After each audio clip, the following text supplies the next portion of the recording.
Hi, good afternoon. Welcome back to Sociology 1. So we pretty much finished up with religion the other day. Obviously didn't exhaust the topic, but finished up saying what I have to say about it. And we're moving now into symbolic interactionism.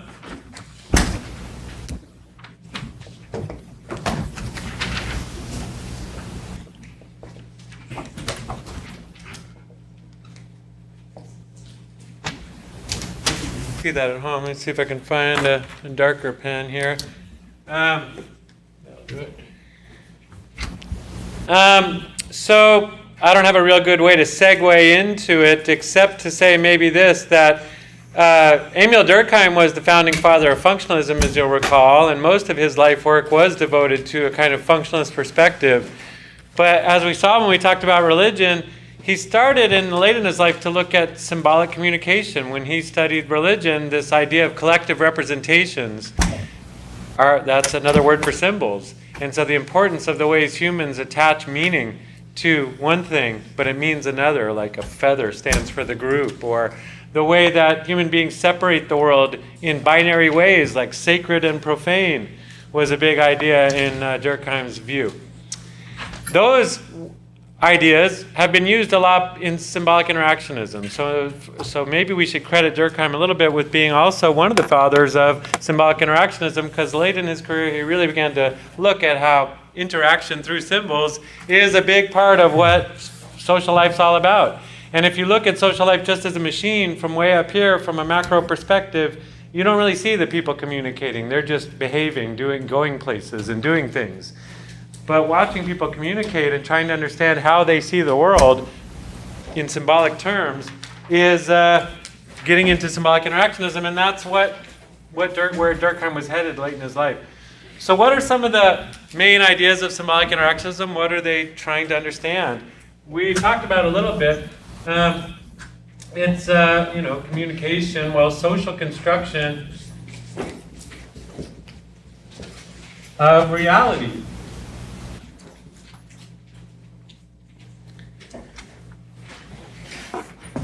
One of the basic ideas of symbolic interactionism is not that the orderliness of life. That's another segue we can make, is functionalists were very interested in order. How do you create order? How do you get everybody to do what they're quote-unquote supposed to do in society? And one way to do that is to have very strict structures and rules, like norms, that limit what people can or can't do. And that's where functionalists tend to look at things. So they're looking at the function of these different structures and norms that keep people in line and keep order in society. So from a functional standpoint, the orderliness of society is imposed on us. We, the individuals, are not very orderly. We want to do whatever we want to do, but society imposes this structure and order on us. Symbolic interactionism, though, kind of says the opposite, or not the opposite, but it asks, well, where does that orderliness come from? Is it just imposed on us, or do we help create it? Right now, we're having an orderly classroom. You look like you're learning. I look like I'm teaching. It looks like we're supposed to be doing what this structure, Yuba College, this institution, is expecting us to do. We're living up to the norms of this institution, it looks like. But is that the whole story of what's going on in this classroom right now? You've got your own thoughts going on, your own feelings, your own realities in your head that don't necessarily have anything to do with right now. In fact, right now, when he said, "Are you ready to go?" I was totally in a different reality. I was thinking about other stuff. Oh yeah, I got to teach right now. So there's many realities possible at any given moment. She just decided her reality is not in here. She's going out there. So if we are really having class right now, it's only because we're in a sense agreeing to do that. You're agreeing to sit there quietly and pretend like you're paying attention, and I'm agreeing to stand up here and talk like I'm teaching you something.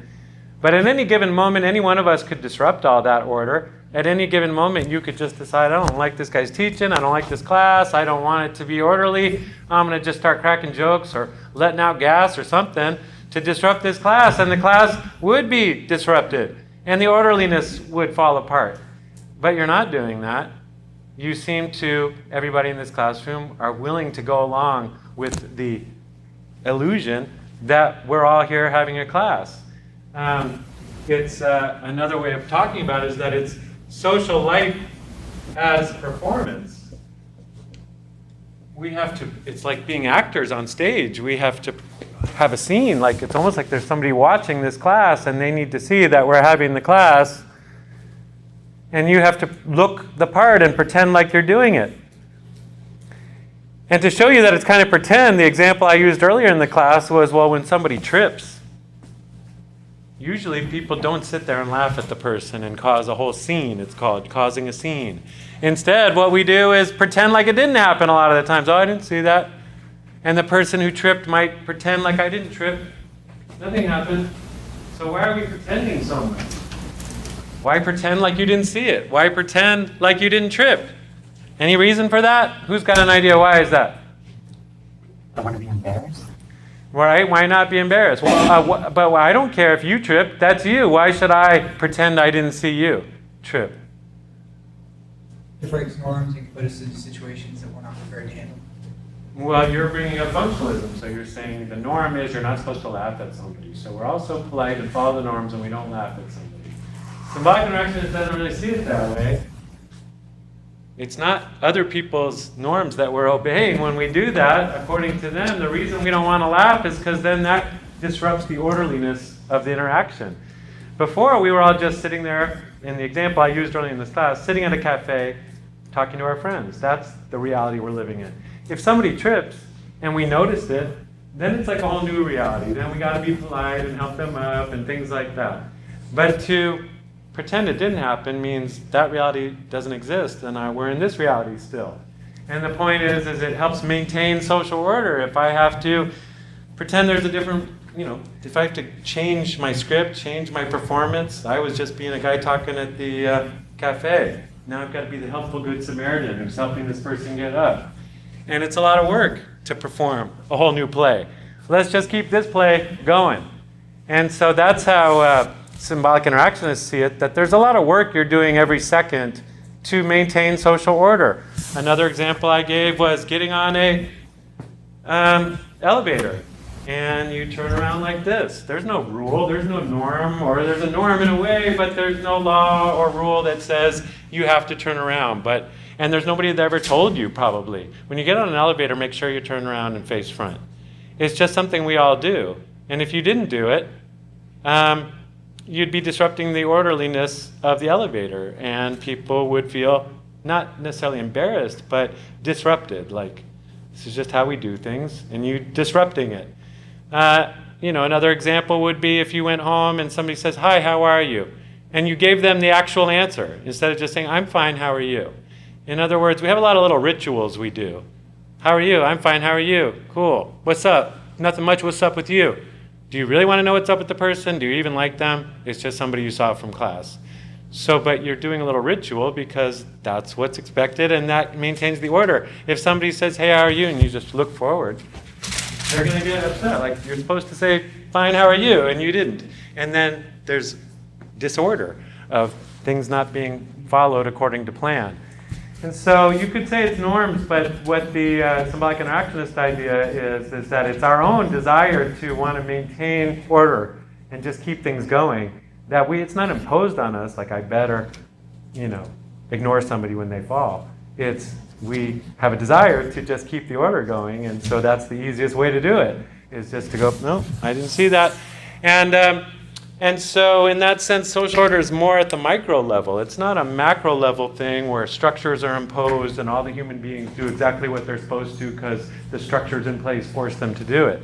It's more like on an everyday level, we're deciding to keep an orderly society going. And in every day, in every moment, we have the choice to not let it keep going on. I think that's one reason. Nowadays, when you get on the elevator, actually what people do is what? Everybody in the elevator goes like this. And I think it's sort of the same thing as that avoids any performance. I don't have to do any performance because I'm not interacting with you. I'm in here. Okay, I'm in here too, and we're all in here. The weird thing to do on the elevator now would be like not have your phone up and go, "Hey, how you guys doing?" And they're like, "No, we're not talking to you." And I hate these things, by the way. A sociologist has to hate these things because they make it possible for human beings to never interact if they don't want to, or only interact in this indirect, mediated way we talked about postmodernist symbolic interactionism. And they would say, well, nowadays a lot of our interaction is through media like this or that and this. And so people have lost this art or this ability to really interact with each other on a face-to-face, everyday level. That's one of the reasons, by the way, and just to give you another chance to advertise it, on Wednesday next week, you have another extra credit opportunity to go to the October Voter Fest here at Yuba College. It's going to be going from 2 o'clock till about 9 o'clock. One big part of it is from 2 to 5, this open mic, where we just hope people from the community, including yourselves, will come and take a chance to get on the mic and talk to the community about issues that matter to them. One reason our class felt that might be a good idea is nowadays, how often do people just get together face-to-face and talk about things that they might not agree about or might not be all knowledgeable about? A lot of times nowadays with media, you just get on Facebook and watch the people that you already agree with about everything and ignore all the people you disagree with or that you're actually in the room with right now. So what if we didn't ignore each other? What if we actually interacted and talked to each other? But anyway, so that's one of our goals with that event. So anyway, symbolic interactionism says it's this social construction of reality. It's we ourselves in everyday interaction that create reality. And we can reshape reality, and we constantly are. And that's because social life is like performance. It's not exactly real. And we really see both of these points, I think, or the two topics we're going to bring up to illustrate these basic. These are what we would call the foci, kind of, some of the foci of symbolic interactionism that we talked about earlier in this class. But anyway, the two topics we're going to look at that will help us illustrate these basic ways of thinking in symbolic interactionism are gender and race. And I picked those two topics because those don't seem like they're socially constructed. Gender and race are usually talked about as if they were biological facts of people, that you're just born with a gender, you're just born with a race, and that's just how it is. So if you're born with it, that would seem to mean it wasn't society that created it. It was biology or DNA, or if you're religious, God, not human beings. But sociology insists that race and gender are much more socially constructed realities than they are biological realities, and especially symbolic interactionism makes this point. So if we can argue that gender and race, or if we can convince you that gender and race are more socially constructed than biologically created, we'll have gone some way to illustrating the power of the symbolic interactionist standpoint. So and I'm a little bit confused on how to proceed because normally what we do right now is get right into gender. But we're not going to be meeting next Wednesday. That's another thing I need to make clear about it. Wednesday, I want you to meet over there if you can. Go over to the theater for the open mic portion. But what I am going to do is play a video starting on Monday probably, and we'll finish it on Wednesday. So the video will be playing on here, but you'll have to watch it at home, and you at home can watch it either in real time or later. But anyway, so I'm trying to figure out how to kind of fit everything together here. And I'm trying something new because there are some ideas that connect gender and race, but the social construction. I'm going to try to talk about them together, and I don't normally do that. But anyway, let's start with gender. And the first thing we need to do is make a distinction between gender and sex. Well, I really want to start with sex. So I really want to write sex versus gender here, because they're two different ideas. At home, you can see that. In the English language, they're not that different. In the English language, if somebody asks you what's your sex, you probably say male or female. If they ask you what's your gender, you'll say male or female. So in our normal everyday speech, they're the same kind of. They're interchangeable. But in sociology, in our more technical language, more precise language, science has to be more precise than everyday speech, we say these aren't the same terms. And in fact, they're not all that even related to each other. What do we mean by that? Well, sex strictly means in sociology whether you're male or female. How do you know if you're male or female? If I wasn't sure, what would I need to do to figure that out. If I woke up one morning and said, I got amnesia, I can't remember what sex I am.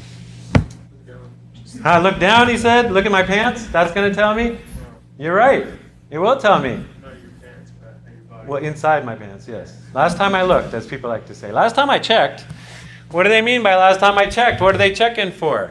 Well, your penis or your vagina. And so that's a biological reality, in other words. You have to look at your body to know which one you have. And it's not really a choice. You're born with it. What are we talking about when we talk about gender, though? In sociology, we mean masculinity and femininity. Femininity. Got two N's there. How do you know if you're masculine or feminine?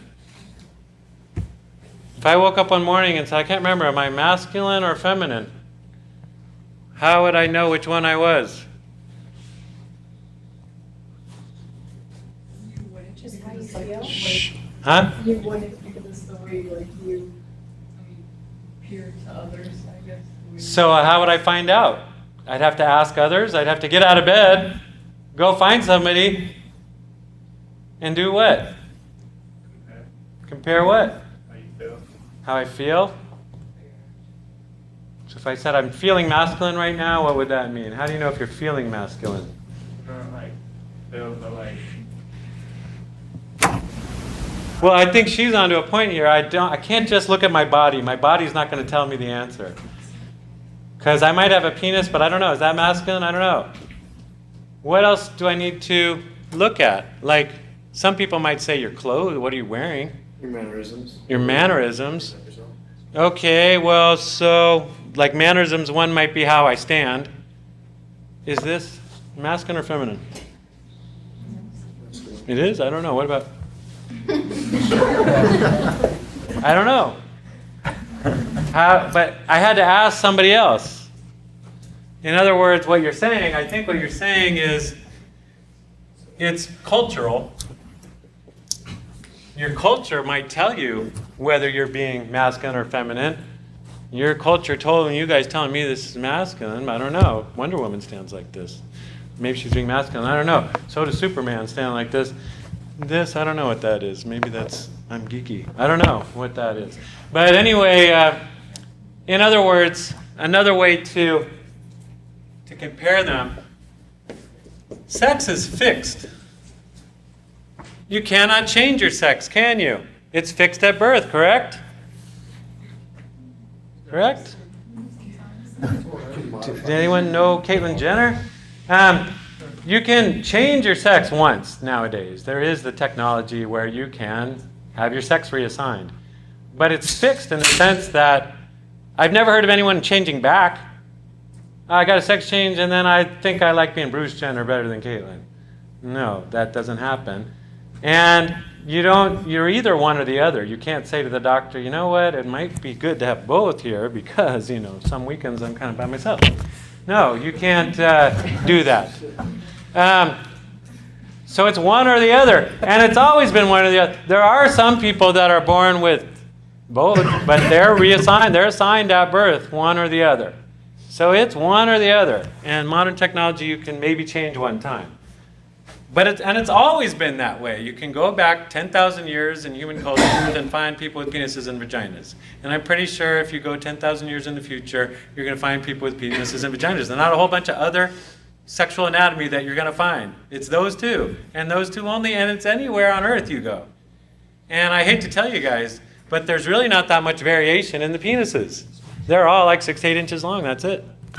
So it's not like there's a whole lot of variety there. When it comes to gender, though, it's very variable. Gender does not stay the same. It varies. Masculinity and femininity vary. What do we mean by they vary? That's a scientific way of talking. We're going to talk a lot later about variables, and scientists love to talk about variations of things and counting up how much things vary and trying to understand why they vary. But how does gender vary? If you're going to compare things, because that's what scientists do, is try to compare different things. And that was one of the first things you said, is I wouldn't know my gender unless I could compare. Well, compare what to what? If it's variable, that suggests that I can compare different things and see masculine and feminine is one way in this one, and it's another way in this one. Well, what are the ones that I'm comparing? Well, like typical job roles. Okay. Like at one time, teaching used to be, you know, either a male profession in the higher education and more of a female in the lower education to teach children. And now it's sort of kind of both. Well, what did you just compare there? You talked about jobs, that was your topic. But you really made two different kinds of comparisons there. One, you were comparing different jobs, like some are masculine, some are feminine. That's a good point. But you also made another kind of comparison.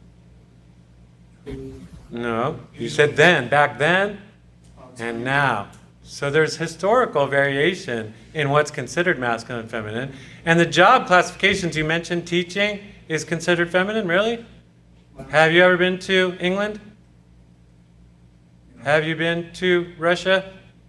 In America, we think of teaching as a female profession. A lot of teachers are female. One kind of variation, I want to start with this one. You mentioned several there. But one kind of variation is cultural variability. You can go around planet Earth right now and see that what's considered masculine in our culture might not be considered masculine in another culture. What's considered feminine in our culture might not be considered feminine in another culture. Can you think of any examples like that? Like, what about hair? Is long hair masculine or feminine? It is? Who said that? So Sikh men who wear long hair, do the Sikh women all think you're being really gay when you keep your hair long? No. And what about American Indians, warriors with long hair and bow and arrow? Are they being just really feminine when they wear their hair long? I used to have dreadlocks. Are Rastafarian guys with long dreadlocks being girly? Do the women in Jamaica think they're being girly when they do that? So long hair, is it masculine and feminine? In our culture, we think of it that way. We didn't always think of it that way. Think of the founding fathers. Those guys had longish hair and it was in wigs and stuff like that. Powdered white wigs that were long, and they wore high heels, and they wore these little capri pants. And they walked around saying, we're going to found a new country. We're rebellious revolutionaries. We're founding fathers in our high heels. They thought they were very masculine. We might not dress that way anymore today. And so there's cultural variability. How do we greet each other in America? If you're a man, I'm a man, you're a man, shake hands. Okay, like that. All right. But if we're in Russia, do you want to greet me in Russia? Are you Russian? No. I'm going to kiss your cheeks, drugi. Hey, how you doing, drugi? What, are you afraid to kiss me? You're gay? He must be gay. He must be attracted to me, I think. Anyway, the point being is, in Russia, you kiss the guy's cheek, and if you're not afraid to be a man, you're going to kiss him a nice, good kiss, eh? And in America, you shake the guy's hand. If you shake too soft, I don't know. Shake too strong, I don't know. But there's a whole ritual involved in communication of what does my handshake mean? What are we communicating? What's the symbolic meaning of our handshake? You did a nice traditional businessman shake, but a lot of young men want to do this one. Let you know, we're on young and hip, looks like you, right? But if it's your boss, nice to meet you, sir. Anyway, so there's a lot of performance and symbolic communication going on just with a handshake, but there's also a lot of cultural variation in what's considered a masculine way to greet somebody.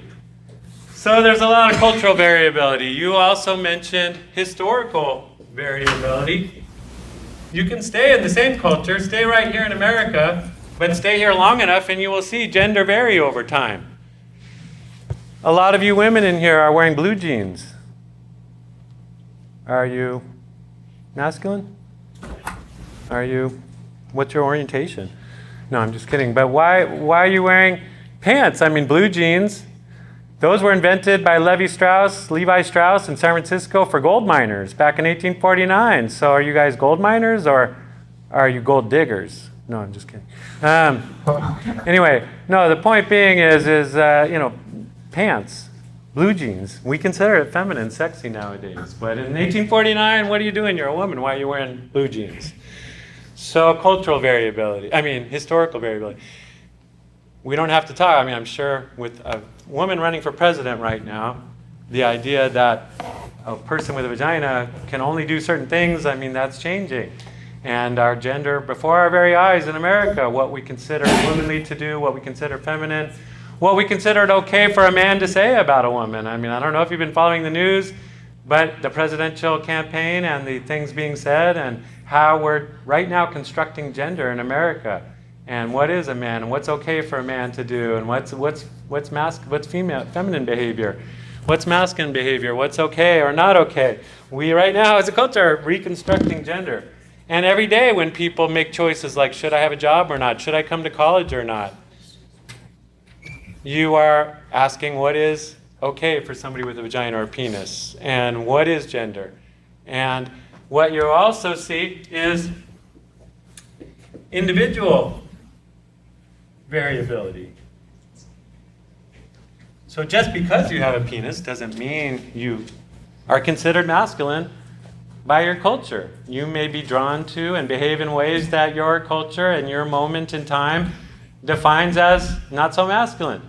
And certainly we have some penises in this room, and they're all probably pretty much the same. I'm not going to make you guys take your pants off. But if it came to how you present yourself in terms of your gender, there isn't one way to present yourself. There isn't one performance. There's different performances you can have if you have a penis. You can be a macho guy who walks around being tough and scary. You can be a mellow, thoughtful guy. You could be a gay guy. There's all kinds of things you could be with a penis. Not just one way, and you could be very feminine. You could enjoy dresses more and dancing more and,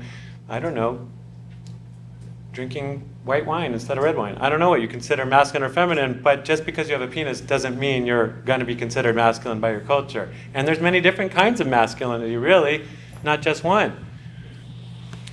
Same with femininity. Lots of different kinds of femininity and different ways to be feminine. And just because you have a vagina doesn't necessarily mean you're going to be feminine or considered feminine by your culture or feel feminine. Somebody said it's a feeling. It can be a feeling. But it tends to be defined by cultures, and it tends to vary. And so all of this is evidence that gender is socially constructed. Penises and vaginas haven't changed that much over time, and they don't change much from culture to culture around the planet, and they don't even change that much from individual to individual. But gender, these things we call masculine or feminine behaviors, those are extremely variable. And so that tells us they're not created by nature. It's us, it's human beings creating these notions of what we count as masculine or count as feminine, and we're constantly changing them. And we have a lot of choice about how much we use them in our performances. When I say social life is like performance, you could say that all of us are like drag queens. I don't know if you know what a drag queen is, but a drag queen is a man who wears women's dresses or women's clothes and performs for other people. But in a way, that's what gender is for all of us. We have to make choices about how are people going to perceive me? What does my culture consider masculine or feminine? What choices am I going to make about what to wear, what job to get, what music to like, how to talk to people, how to stand? And so in a lot of ways, you're making the same kind of choices that an actor or a performer has to make. If that drag queen's going to convince you that he's really ladylike, he's got to make choices about his dress, his makeup, his hair, his way of speaking, how high he speaks, all kinds of things. And if he's convincing, you go, wow, he's a good drag queen. Well, all of us are, in a way, trying to convince other people that we have the gender that we present ourselves as having. And for when people feel like they can't be the gender, that society won't allow them to be the gender they are trying to be, then we have some issues, and that's one of the things our society, I think, is talking about a lot now is, just because you have a penis or vagina, does that determine all of this? And how much variability are we willing to allow in terms of individual variability in how people present themselves. And my daughter likes to tell me, Dad, there's at least 6 genders, not just 2. And then I have to have her explain that to me because I'm kind of old school. And I'm like, well, what do you mean? Well, she's like, well, there's some people that are very straight, just they have a penis and they're very masculine. Or there's people that have a vagina and they're very feminine. Or there's people that have a penis and they're very feminine. So there's all these different combinations of what I'm calling sex and gender. And there's different names for it nowadays. I don't have all the names memorized the way she does, but there's like gender fluid. And the basic term a lot of people use is if you say you're a cis. And can't say I know exactly what cis means. But if you say you're a cis female, you're saying, well, I'm a person with a vagina who identifies in feminine ways according to my culture. And but she recognizes there's lots of different things to be. In an earlier time, my daughter probably would have been defined by our culture as a tomboy. Well, you're a girl, but you have masculine gender qualities. But she doesn't like that term, and she says, well, that's not totally who I am, because there's times when I'm really into girly stuff. And so I'm not just a tomboy, and so she would say, I'm gender fluid. I move around between being masculine and feminine as it suits me. And, people your age maybe have a lot more freedom that way than people like my mom's age, who were more strictly expected to be one or the other. And that gets into the next point I want to make. I mean, race, too, can be thought of in these terms. There are genetic differences between people. There are genetic traits people have that are related to geography. And then there's what we call race. And the question we might ask is, what traits do you need to have to be called a certain race? Barack Obama is an example of somebody who, scientifically speaking, if we were just dealing with biology, if we were just saying race was biological, then what race is Barack Obama?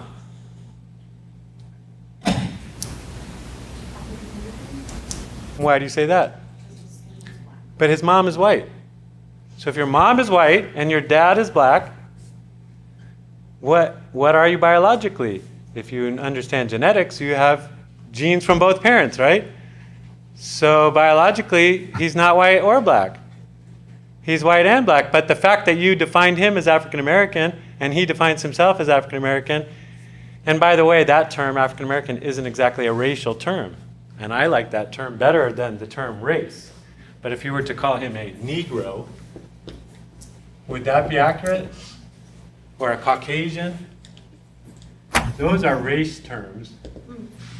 And in race terms, he's neither a Caucasian nor a Negro. And in general, we would say in sociology that race is a pseudo-scientific concept.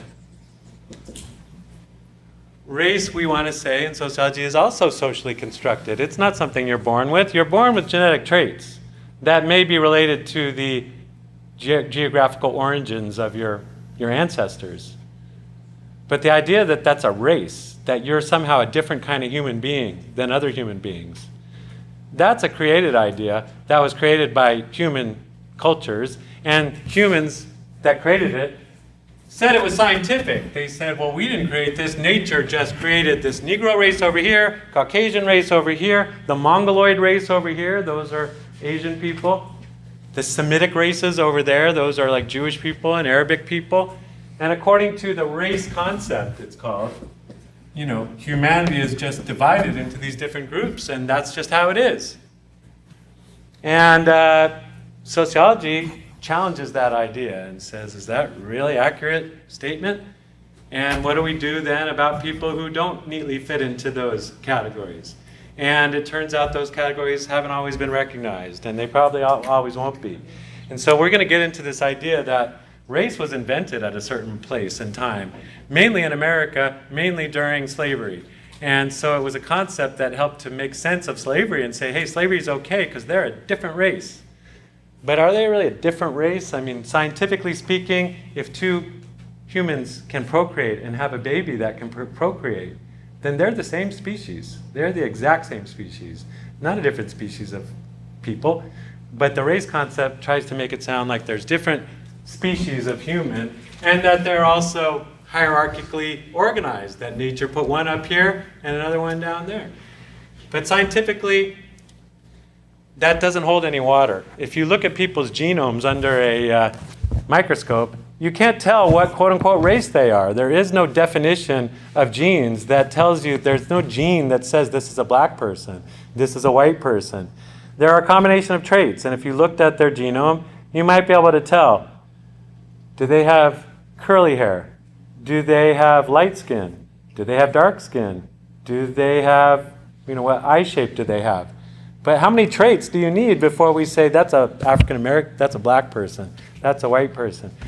I'll tell you, maybe I should put my picture up. I'll do it another day. But I spent much of my time in junior high being called white nigger. Why was that? I didn't have dreadlocks yet, but I had curly hair. And there was nobody in my school that was black. I grew up in Santa Barbara, California, and in that particular neighborhood, at that particular junior high, there weren't actual black people. So what came close to a black person? Well, you got curly hair. You're the black guy at this school. So that's what they called me. And so, but had there been other black people at that school that were darker skinned and had more traits that we associate with the race black, then they would have been called the niggers, I suppose. And I hate to use that word on TV, and I'm not using it in a malicious way. I'm using it as a statement of a word that used to be used, but again, it's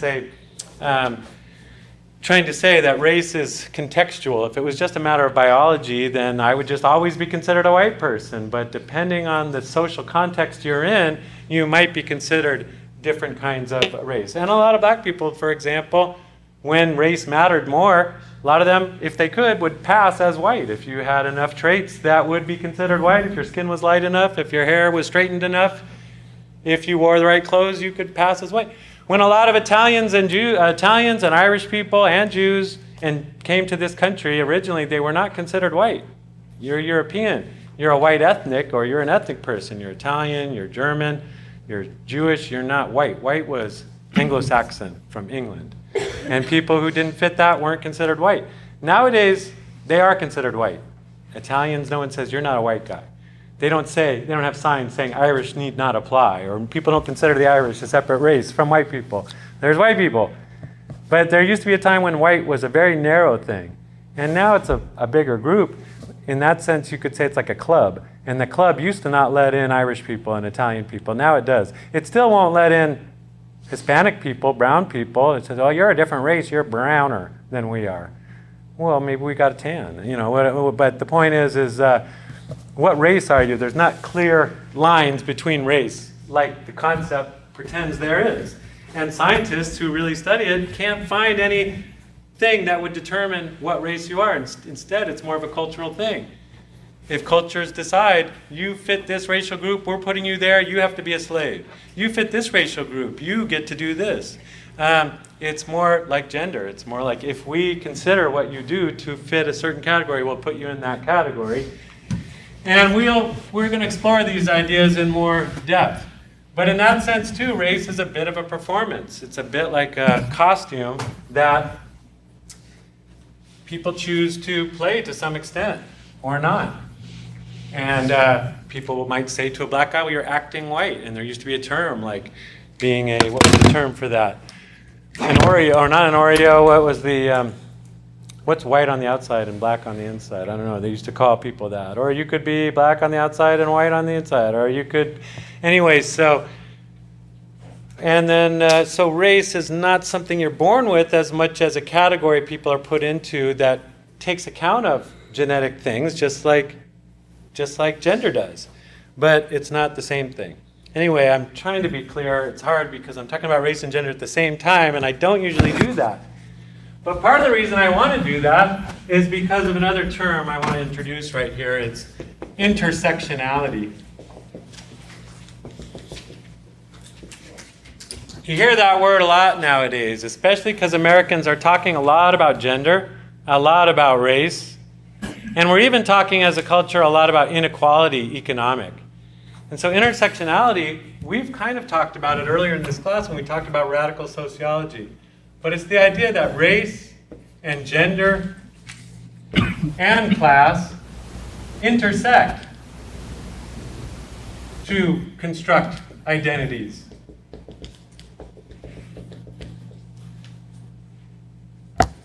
Like the other night in the debate, a lot of people focused on the different genders of the two candidates, Hillary Clinton and Donald Trump. But I want to suggest to you that it wasn't just a male and a female, or a masculine person and a feminine person that were debating the other night. It was also two white people that were debating the other night. It was also two very upper class white people debating the other night. So would the debate have been the same had they been a different race? Had they been, say, a Latino people, or a Latino woman and a black man, or a black man and a Latino woman? What if they had been working class people, people that didn't go to college and graduate school and business school?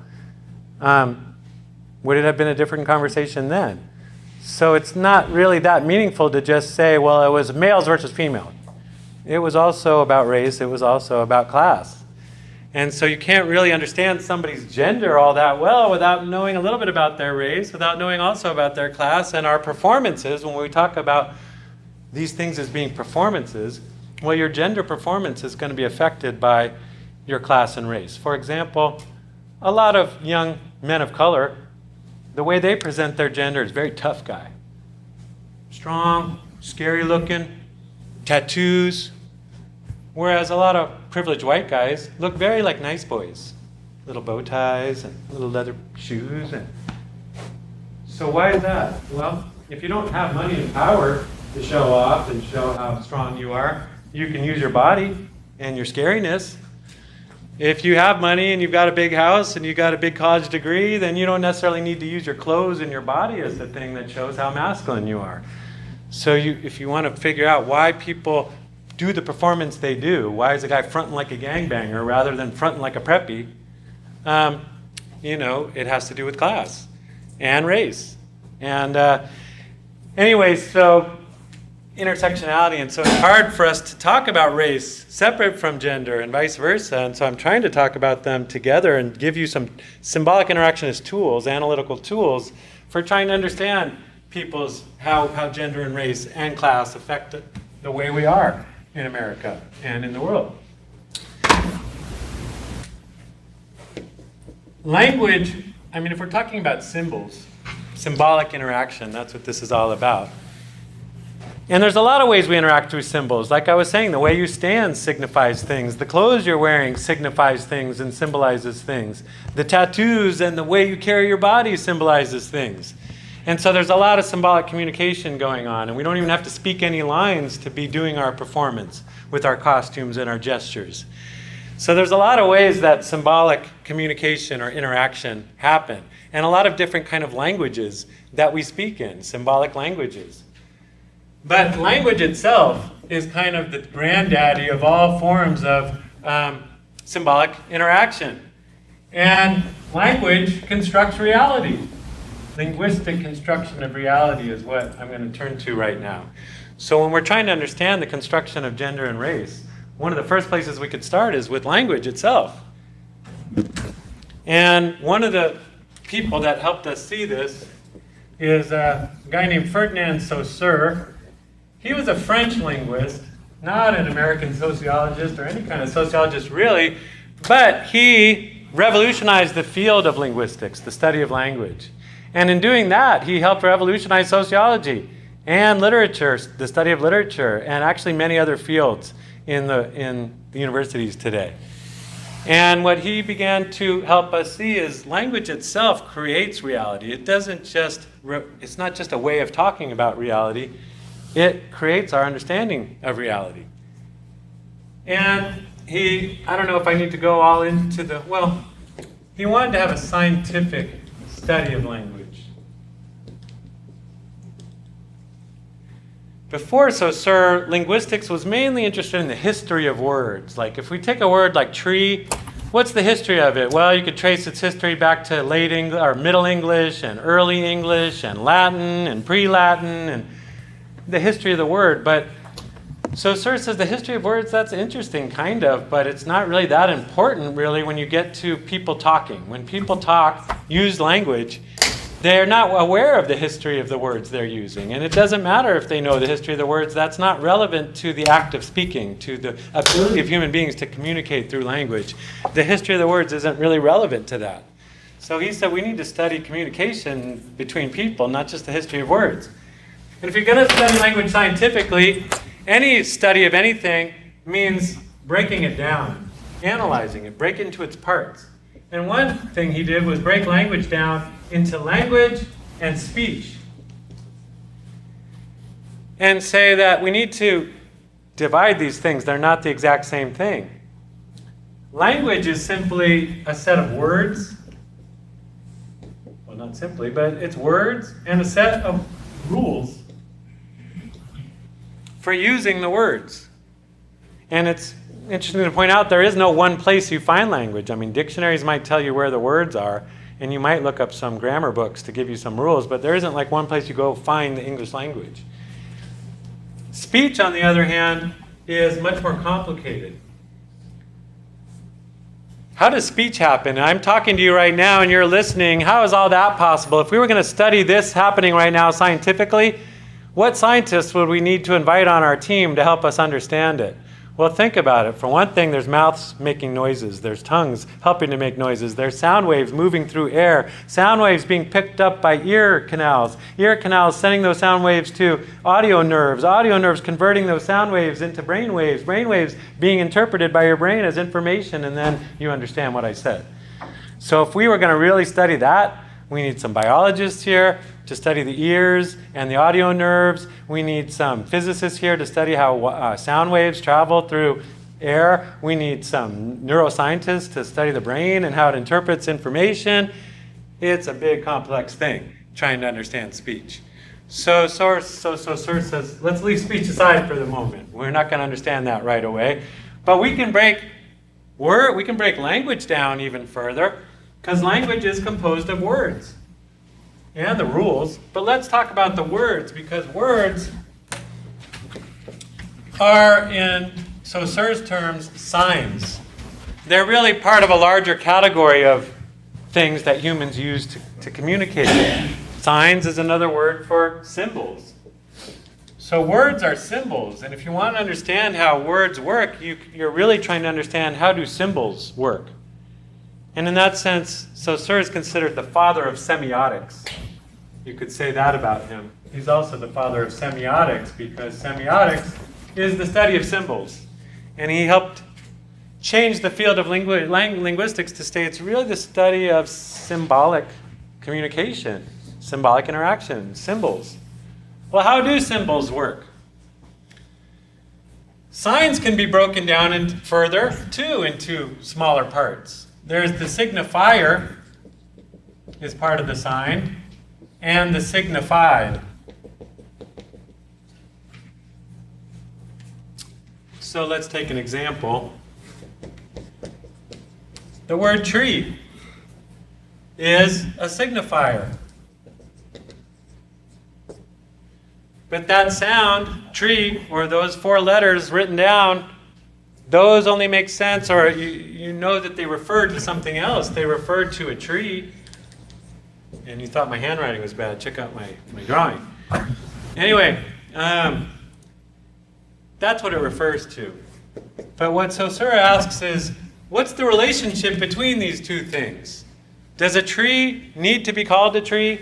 Is there anything about a green leafy thing out there that says, tree, you got to call me tree? No. In fact, you could call it an arbol if you wanted to. If you were a Spanish speaker, you could call it all kinds of words. And humans have many words for those things called trees. So it's not the tree that told us to call it tree. You could say that this relationship between a signifier, this, by the way, is the signified. The relationship between the signifier and the signified is arbitrary, meaning it's random. You don't have to call it a tree. You could call it anything you want. You could call it an ishkabibble if you want. And as long as we agreed it's an ishkabibble, then I say, that's a really nice ishkabibble. I'm going to go climb it. And you could say, have fun. And you'd know what I was saying. So where does the meaning come from of the word tree? If it doesn't come from green leafy things, how do I know as an English speaker that tree means tree? How does a Spanish speaker know that árbol means árbol? El árbol, I should say. They used a definite article.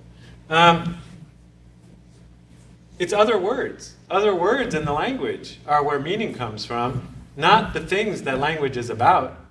There's another word in English, T-R-U-C-K. It starts out kind of like tree. It goes tr, but then instead of going ee, you go uck. And just by that little difference, well, they mean totally different things. This one, and I didn't draw a good tree. Wait till you see my truck. I don't know how to draw a truck. Anyway, that's a messed up truck. So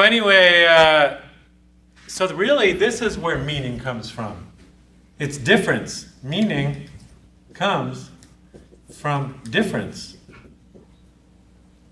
It's the difference between signifiers that matters. If all words were ishkabibble, we would have a hard time understanding each other because it would sound like this. Ishkabibble, ishkabibble, ishkabibble. Ishkabibble. Ishkabibble. And you're like, I have no idea what you're talking about. No, you need different words to mean different things. Then we can start making some sense. Let me give you another example. Language, what we're saying, language is a system. And it's a system that works because of difference. And let me give you another example of a system of difference that only makes sense, only makes meaning because of difference. If you're driving down the road and you see a literal sign that's shaped like that, something like that, octagon. You're driving down the road, you see a sign shaped like an octagon. You should, good, I'm glad you guys have your license. Good. You're driving down the road and you see a sign shaped like that. You should yield. Good. You're driving down the road and you see a sign shaped like that. That one's much rarer, but it's one of the signs in your DMV handbook. That one? Caution. Right, caution. Anyway, what you were just proving, although you guys need to go back to driver's ed class, but what you did prove was just the shape of the sign is all you needed to know what it meant. If all the signs were octagons, that would be confusing. But just having a different shape is enough to mean different things. Now, if you didn't get the message from the shape, is there another difference between these signs? Color. Colors, so they make this one red, this one yellow, this one white. That helps them mean different things. And if you still didn't get the message from the shape or the color, they also say it on there. Stop, yield, and caution. But in other words, it's the difference between signs that really matters. It's not the shape because, I mean, there's nothing stop-like about an octagon. It could have been a triangle, it could have been a square, it could have been a rectangle, but it's just that it's different from the other ones. So it's the one that means stop. And that means language kind of gives itself meaning. The meaning of language doesn't come from the real world. It's not that language just describes the world. There's the world out there and then us talking about it, but our way of talking about it gets its meaning from our way of talking about it. And so in that sense, our reality is more in the language than out there in the real world. And our only way of understanding things sometimes is through talking about them. If we don't have a word for something in a language, then you could say that thing doesn't exist because the people using that language can't talk of it. And language is if something is spoken about, it's real. If it's not spoken about, and the way it's spoken about affects its reality. And so language is its own system, and it has its own rules. And the rules that language have sometimes get mistaken for the rules of reality that we're trying to talk about. And a good example of that is what's known as binary oppositions. Language needs binary oppositions. A lot of words, the only way the word makes any sense is because there's an opposite word. Binary means two, and opposition means opposed. So when you take a word, well, let's take a random one, totally random, like male. What is a male? How do you know if you're explaining to a person what a male is? Not a female. What's a female? A non-male. So these two words get their meaning from each other. You can't have the one without the other. And they're opposed as opposites. What's white? Not black. What's black? Not white. What's good? Not evil. What's evil? Not good. What is smart? Not dumb. What's dumb? You're not smart. What is adult? Not a child. What's a child? A non-adult. So these are obvious things. They're opposites, but the point is do they just simply describe reality, or are they also imposing difference on reality that isn't exactly accurate? In these oppositions, there's a positive and there's a minus. And the way language works as a system is that words that are the negative side of binary oppositions, they tend to reinforce each other in meaning. And the ones that are positive in binary oppositions. So when we say the word white, we are linking it up with male, with good, with smart, with adult. When we say the word black, we're linking it up with female, evil, dumb, child. When we think of the words white and black, how are they used in our language? Well, white is almost always a good, positive thing. White wedding, Snow White, White Christmas. They used to say, if you were a really nice person, that's mighty white of you. You're so white. So white is always this positive thing. Black is always a negative thing. Black magic, black Sunday, black arts, black male. Black's not good in English. And it's not good, it's bad. It's associated with badness and evil and dumb. So when we call people white or black, are we just describing reality? Well, not at all. First of all, this is white. Are any people on planet Earth this color? No. Not even albinos. They're kind of more pinkish.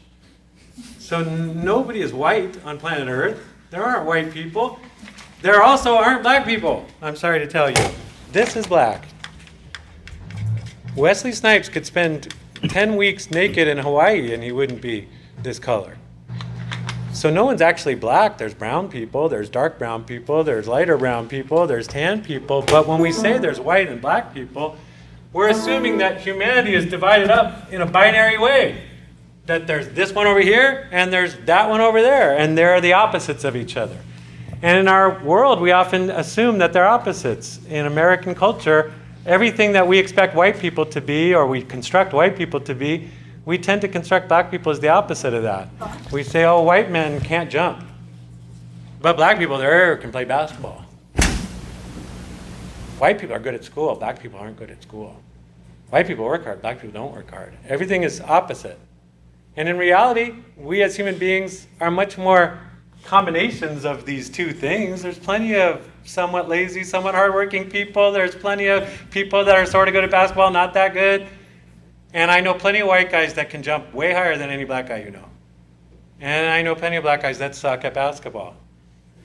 And when it comes to dancing, you go to weddings and these, hip hop song comes on and there's like white people tapping their foot. But they're not going to get up and dance there and shake their booty. Because white people don't have rhythm. Well, you're tapping your foot perfectly on rhythm. And there's black people that will get up and dance and they might not be all that good. They're like really retarded looking. And so what I'm saying is we construct these things as realities and then we live up to them. Oh, I'm a white person. I can't shake my booty. I'm supposed to sit here quietly. And so we create this binary opposition. Let me ask you this. What percentage of the United States is black? We've got 350 million people in America. Raise your hand if you think about 90% of America is black people and 10% is other people. Raise your hand if you think it's about 80% black people and about 20% other people. Raise your hand if it's about 70% black people, 30% other people, 60% black people, and 40% other kinds. So most people are black, the majority. 50% black people, So half and half, and the other half are not black in America? How many say it's about 40% black and about 60% other people? How many say it's about 30% black and 70% other people? How many say 20% black and 80% other people? How many say 10% black and 90% other people? How many say there's no black people? Anyway. Well, I did just say there's no such thing as black people, but how many people identify as really African American on the census? If you said 10%, you're the closest one. It's 13%. They're called a minority, folks, because they're a minority. They're not the majority of America. White people are the majority of America. They're still over 50%. In California, we now are a minority state. What does that mean? Nobody's the majority in California. White people are like 49-point-something%. So they're almost 50% white people, but all the other groups are also under 50%. Whites are still the biggest group by far in California, but they're in terms of the percentage. But they're not the majority. In America, more than 50% is white people. Other people are smaller groups, and African American are one of them, but Hispanics would be another, and Asians are another, and Jewish people are another, and all kinds of different groups. But a lot of you, the point I was simply trying to make is that a lot of you vastly overestimated how many black people there are in this country, the percentage of black people. Some of you said it was more than anybody else, the majority of people. That's not even close to being true. So why would you think that? I think it's partly, and when you ask Americans, a lot of Americans think it's right around 50-50. About half of us are black and half are white. And I think part of that mistaken reality in people's heads goes back to this binary thing. We call them black and white is a binary. It's everything that's black has a white side, black side, like a domino or an Othello piece or I don't know what, a 50-50 bar, an Oreo. But in reality of America, that's not the reality. And we don't only, and so we're distorting reality when we use these binary terms, black and white. There aren't actually black and white people. They're not opposites of each other. They're much more similar to each other than different. And the same is true, by the way, with males and females, because that's another binary opposition, where we assume that ones have penises and one have vagina, and penises fit into vagina, so they're opposites, right? Are men and women really opposites of each other? If you have brothers and you're a woman, do you really think you're the total opposite of your brother, or are there just some things that are a little bit different? In fact, when it comes to genetics, human beings, male and female, are very similar to each other. You can look at other species where the male and female are super different from each other. Like certain fish species, the female might be like 400 times bigger than the male. And the male's only job is to leave testicles on the female. They're very different from each other. But in our species, males and females are really similar in most ways. Males tend to be a little taller on average, a little hairier, a little more muscly. On average, though, there's plenty of tall, hairy females. And there's plenty of small, thin, smooth males. So when it comes to males and females, they're not opposite. They're much more similar than different. And it's only at the extremes that you find big differences, like the tallest man is a lot taller than the shortest woman or something like that. But it's still the case that in most ways they're similar, not opposites of each other. But then socially we treat them as opposites. Another big binary is public and private. We often say, well, women and children are private. Men are public. They get to have jobs. They get to be in a public office. They get to own property. Women and children, they're private. They stay home. Or men work. Women don't work. Men are powerful. Women are not powerful. Men are aggressive. Women are nurturing. All these ways that we construct them as being opposites of each other when they're not opposites. And a lot of people like my daughter will tell you, Dad, I'm not the opposite of the boys in my class. I can do a lot of things better than they can. Or I do other things. Or I like doing this and that. And in her mind, she's a human being that happens to have a vagina that likes to do a lot of different stuff. And she's mad at a society that tries to tell her, you have a vagina, you only get to do this stuff. You have a penis, you get to do this stuff.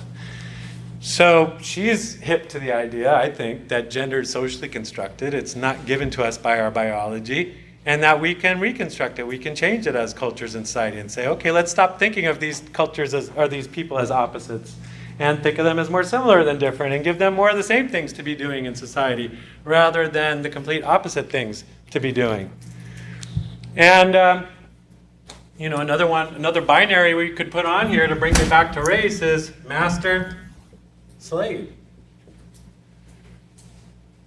That's partly where this binary about race comes from, is in order to justify a society where some people got to be masters and own other people that had to be slaves, well, you had to justify that somehow. And one way you could do it is by creating this concept called race and say, well, nature just made these people the masters and these people the slaves, and that's just how it is. Well, nowadays, we don't buy that, a lot of us. And so we're challenging the binary. And a lot of people, gender-wise, are challenging the binary and saying, just because I have a penis doesn't mean you can tell me what I am or not. And same with female. And same with race. A lot of us are beginning to challenge that binary. And there is a whole politics of language.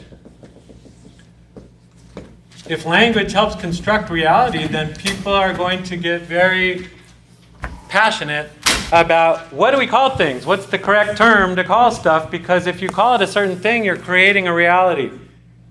And we want to make sure you create the reality that's the right one. And so, for example, we used to say Negro. And a lot of battle was fought over that, saying, don't call us Negroes, because what does that sound like? That sounds like we're a totally different species. Like, you guys are white people, but you have to use a French word for us. We're Negroes. You're white, but we're Negroes. Why don't you just use English for us, too? Why don't we be black, then, if you're white? And people began to say, well, that, too, is a distortion, because as I was just saying, well, they're not really black, and they're not the opposite, and it's a negative term that puts them automatically at a lower level, and a negative level, compared to people that are called white.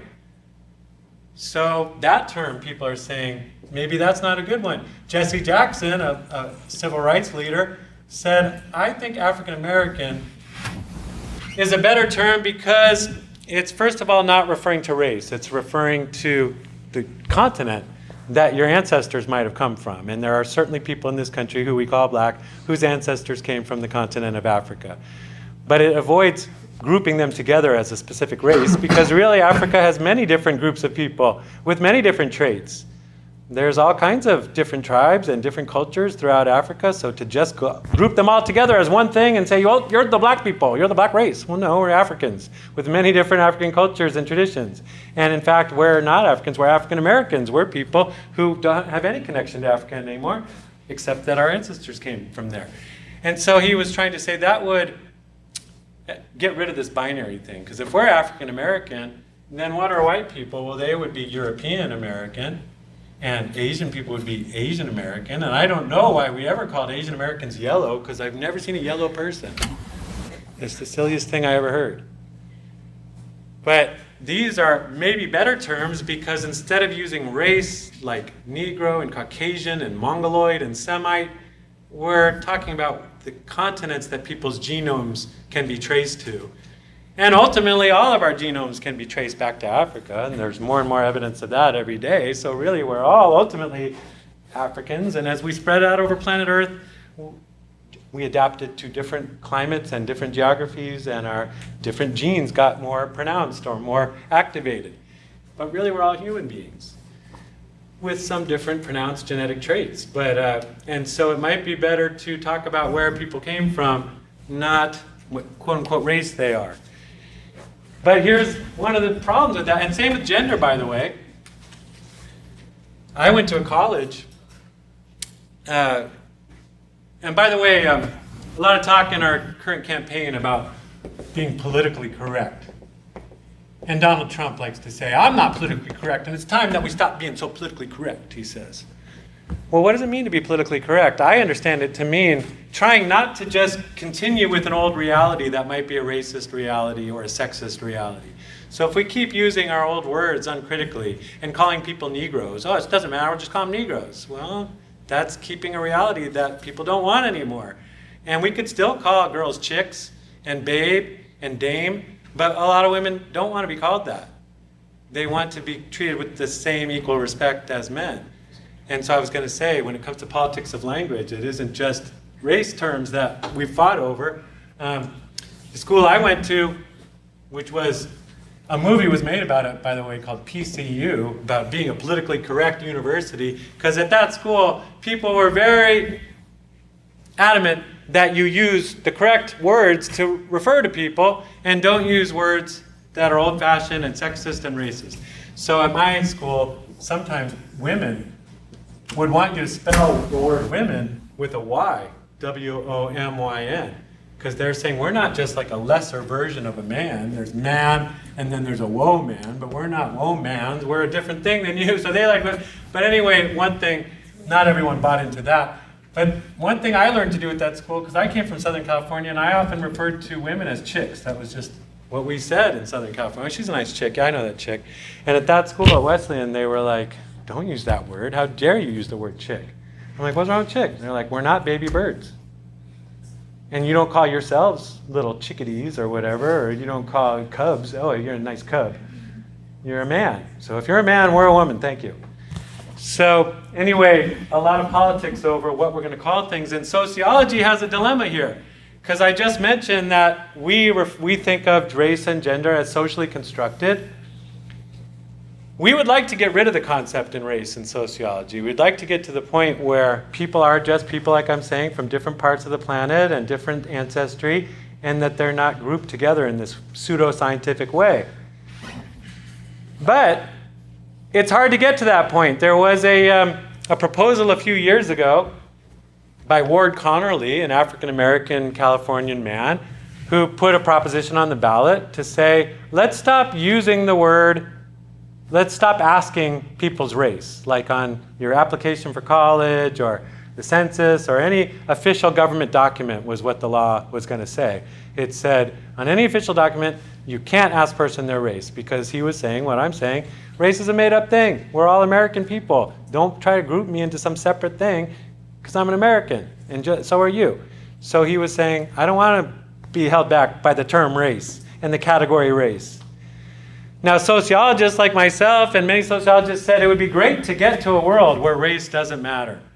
But we're not going to support a law that says you can't ask people's race.